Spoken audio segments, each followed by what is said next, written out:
বিরতির পর বিশ্ব বাংলায় স্বাগত আরও একবার।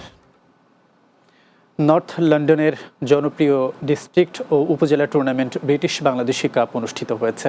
লন্ডন প্রতিনিধি ফজলুল হক জানান, অ্যানফিল্ডে আয়োজিত এই ইভেন্টে অংশ নিয়েছিল 12টি দল, যারা বাংলাদেশের বড় শহর ও উপজেলা প্রতিনিধিত্ব করেছে। এর মধ্যে ছিল ঢাকা, বিয়ানীবাজার, গ্রেটার নোয়াখালী, সদর ইউনাইটেড চট্টগ্রাম, গ্রেটার বালাগঞ্জ ও ফেঞ্চুগঞ্জ ইউনাইটেড, বিশ্বনাথ, জগন্নাথপুর, হবিগঞ্জ, সুনামগঞ্জ, গ্রেটার মৌলভীবাজার এবং গোলাপগঞ্জ। এ সময় উপস্থিত ছিলেন হারিঙ্গের মেয়র, এনফিল্ডের ডেপুটি মেয়র সহ অনেকে। ইতালির ভিসেন্সায় বিএনপির 47তম প্রতিষ্ঠাবার্ষিকী উদযাপিত হয়েছে। ভেনিস প্রতিনিধি সোহানুর রহমান উজ্জ্বল জানান, ভিসেন্সা বিএনপির সাবেক সভাপতি আজিজুর রহমানের সভাপতিত্বে অনুষ্ঠান সঞ্চালনা করেন মোহাম্মদ ফিরোজ খন্দকার। এতে প্রধান অতিথি ছিলেন ইতালি বিএনপির সাবেক সদস্য হুসাইন মোহাম্মদ মনির। বিশেষ অতিথি ছিলেন সাবেক সদস্য আব্দুল আল মামুন। সভায় বক্তব্য রাখেন সাবেক যুগ্ম সাধারণ সম্পাদক কবির হোসেন, বেলাল হোসেন, মাসুদ মোড়ল ও রাসেল পাটোয়ারি। এ সময় বক্তারা বলেন, দেশে অবাধ, সুষ্ঠু ও গ্রহণযোগ্য জাতীয় নির্বাচন পরিবেশ নিশ্চিত করতে ইন্টারিম সরকারের সকল প্রস্তুতি গুরুত্বপূর্ণ। বিএনপি আগামী নির্বাচনে জনগণের ভোটে সরকার গঠন করবে এবং তারেক রহমানের 31 দফা বাস্তবায়ন করবে। শেষে দোয়া ও মুনাজাতের মাধ্যমে অনুষ্ঠান সমাপ্ত হয়। সংযুক্ত আরব আমিরাতের রাজধানী আবুধাবিতে প্রবাসীদের আলোচনা সভা ও দোয়া মাহফিল অনুষ্ঠিত হয়েছে। আবুধাবি প্রতিনিধি এম আব্দুল মান্নান জানান, পটিয়া প্রবাসী সমিতির উদ্যোগে পবিত্র ঈদে মিলাদুন্নবী ও সমিতির দ্বিতীয় প্রতিষ্ঠাবার্ষিকী উপলক্ষে মুসাফফার একটি রেস্তোরাঁয় এ আয়োজন করা হয়। সমিতির সভাপতি মাহবুবুল আলম এরশাদের সভাপতিত্বে অনুষ্ঠান পরিচালনা করেন সাধারণ সম্পাদক মোহাম্মদ মহিউদ্দিন খান রনি।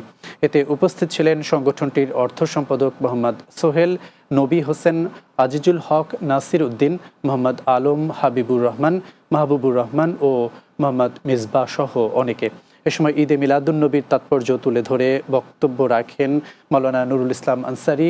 শেষে দেশ, জাতি, প্রবাসী ও মুসলিম উম্মার কল্যাণ কামনা করে মোনাজাত করা হয়।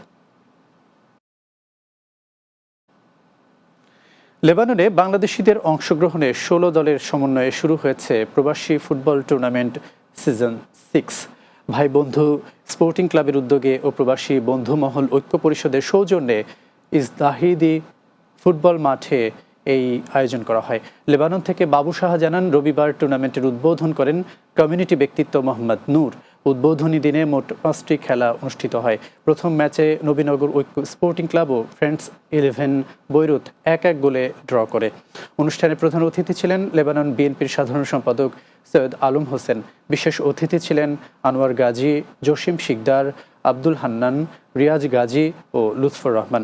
এ সময় আয়োজকরা জানান, প্রবাসী জীবনের একঘেয়েমি কাটিয়ে সুস্থ বিনোদনের জন্য এই টুর্নামেন্টের আয়োজন করা হয়েছে।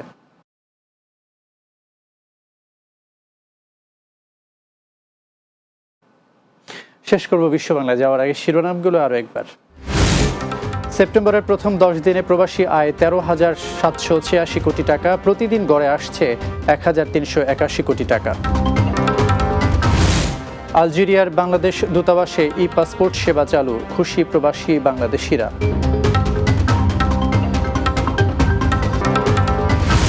ইতালির ভেনিসে খোলা আকাশের নিচে জুমার নামাজ পড়ছেন হাজারো মুসল্লি। স্থানীয় প্রশাসনের সরকারি সিদ্ধান্তের প্রতিবাদে ক্ষোভ বাড়ছে কমিউনিটিতে। এবং নর্থ লন্ডনে district tournament British Bangladeshi cup অনুষ্ঠিত, খুশি প্রবাসী বাংলাদেশি সহ অনেক ক্রীড়াপ্রেমী।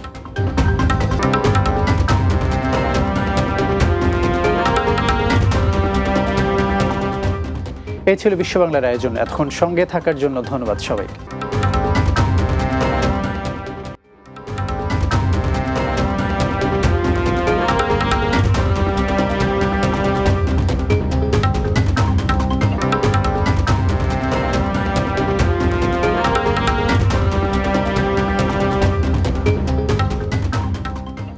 আমন্ত্রণ বিশ্ব বাংলায়, সঙ্গে আছে আখতারুজ্জামান টিটন। শুরুতেই সংবাদ শিরোনাম।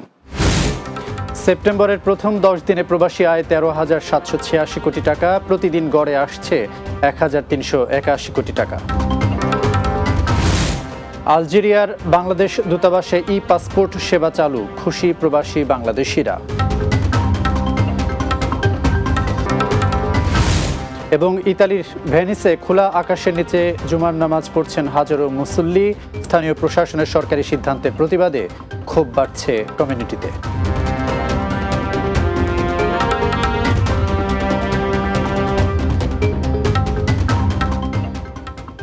শিরোনাম দেখছিলেন, এবারে বিস্তারিত।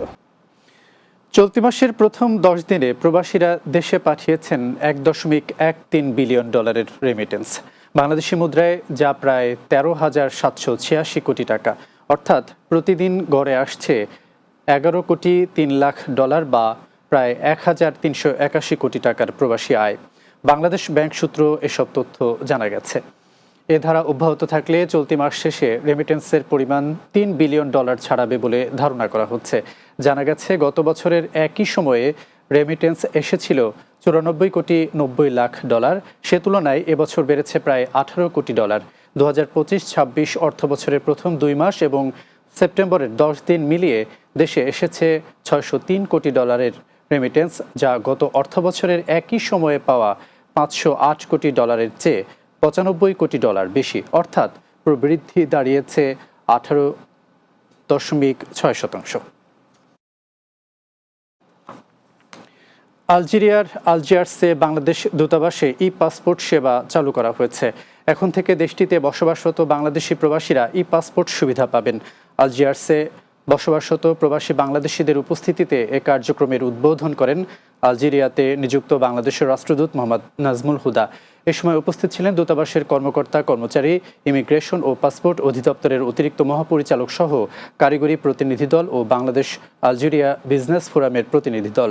অনুষ্ঠানে ই পাসপোর্ট আবেদনের প্রক্রিয়া সম্পর্কে উপস্থিত বাংলাদেশিদের সম্যক ধারণা দেন ঢাকার ই পাসপোর্ট ও স্বয়ংক্রিয় বর্ডার নিয়ন্ত্রণ ব্যবস্থাপনা প্রকল্পের সহকারী প্রকল্প পরিচালক মেজর সৈয়দ গোলাম মুর্তজা।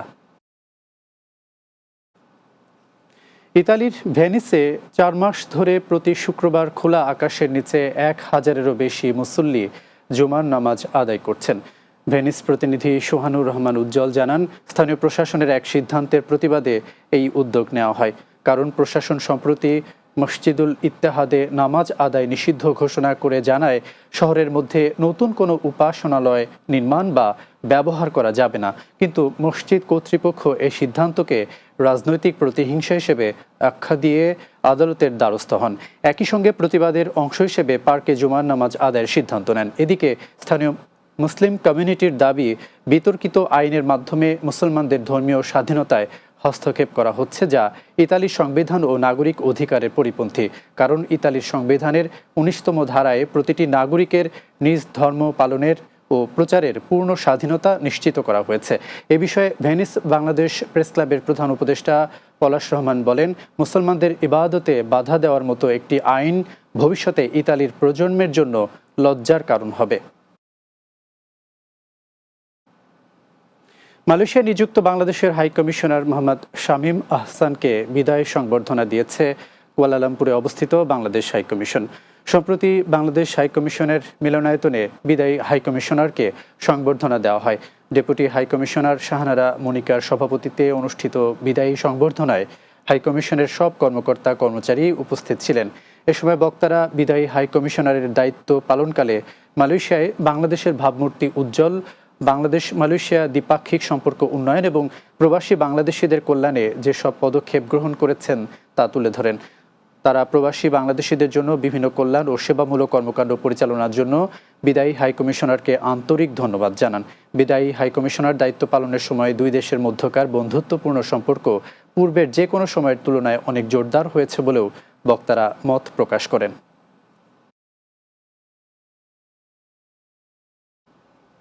বিশ্ব বাংলা এবার একটা বিরতি, ফিরে আসার পর অন্যান্য খবরের সাথে আরও যা থাকছে।